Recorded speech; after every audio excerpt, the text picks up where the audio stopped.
फरहान अख्तर की ना एक मूवी आ रही है और उसका नाम है 120 बहादुर। इसके बारे में मैं ऑलरेडी बात कर चुका था अपने दूसरे वाले चैनल पे।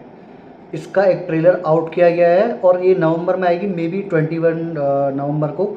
अब जो ट्रेलर आउट किया है, ट्रेलर के बारे में बात करते हैं कि एक्चुअल में है कैसा। सबसे पहले तो मैं आपको एक चीज़ बता दूं कि जब आप ये ट्रेलर देखते हो ना, आप ना बस एक माइंड सेट करके ये देखो ट्रेलर को कि ये ट्रेलर है कैसे। मतलब एक ये वो ट्रेलर है जो कि आपको याद दिलाता है अपने 120 बहादुर जवानों की शहादत के बारे में, या फिर आपको याद दिलाता है उनकी शहादत कि उनकी शहादत हुई थी और वो लोग हमारे लिए शहीद हुए थे। और ये एक ना उस टाइम का अलग ही हो रहा था, और मैं इसको अगर शब्दों में बयां करूं तो मेरे को लग रहा है कि शायद मैं नहीं कर पाऊंगा। अब ट्रेलर की बात करते हैं। ट्रेलर काफ़ी इम्पैक्टफुल है और कहीं कहीं आपको गूज़बम्प्स भी देता है।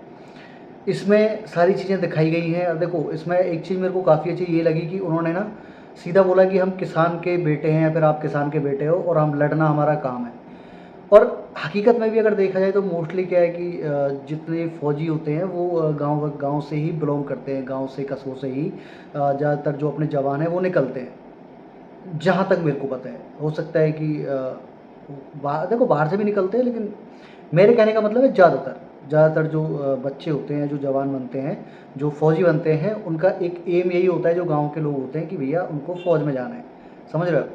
और वहाँ पर वो जो डायलॉग है वो एकदम फिट भी बैठता है, जो गूज़बम्प्स देता है। उसके बाद में फरहान अख्तर की एक्टिंग और जितना भी डायरेक्शन है, और ये जो लता मंगेशकर मैम का एक जो गाना चल रहा है ना बीजीएम में, ए मेरे वतन के लोगों ज़रा आँखों में भर लो पानी, जो शहीद हुए हैं उनकी ज़रा याद करो कुर्बानी। और इसके बीच में ना एक लाइन और आती है ट्रेलर के अंदर, जो खून गिरा पर्वत पे वो खून था हिंदुस्तानी। तो सच बोलो यार, अगर एक अब जब आप इसको देखते हो तो यार कहीं ना कहीं एक इमोशनल जो अटैचमेंट होता है वो कहीं ना कहीं आपको फील होता है। ये मेरी पर्सनल थॉट है, मेरे को ऐसा लगता है। और बाकी मैं ये पक्का दावे के साथ कह सकता हूँ कि अगर आप ये मूवी थिएटर में देखने जाते हो ना, तो पक्का आप लोग रोने वाले हो, ये मैं लिख के दे सकता हूँ।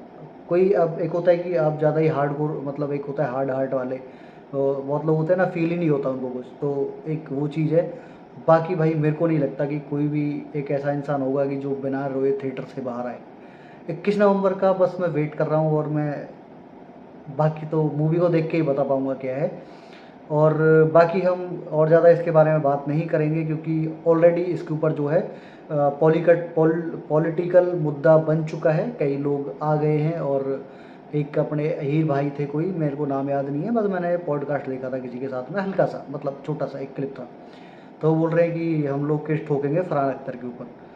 अब उनका भी एक यही है कि अहीर रेजिमेंट के जवान थे, उनका एक होगा कुछ। मैंने पॉडकास्ट नहीं देखा पूरा, मैं देख नहीं पाया, तो उसको मैंने पहले ही बोला कि थोड़ा अभी ये एक पॉलिटिकल मुद्दा है और बहुत सारी चीज़ें हैं। बस हम एक ही चीज़ देखेंगे कि वो हमारे देश के जवान थे, और वो अमर हैं, अमर रहेंगे, और उन्होंने हमारे लिए बलिदान किया। ये एक बहुत ही गर्वपूर्ण बात है हमारे लिए, क्योंकि आजकल या फिर कभी भी कोई किसी के लिए नहीं मरता है।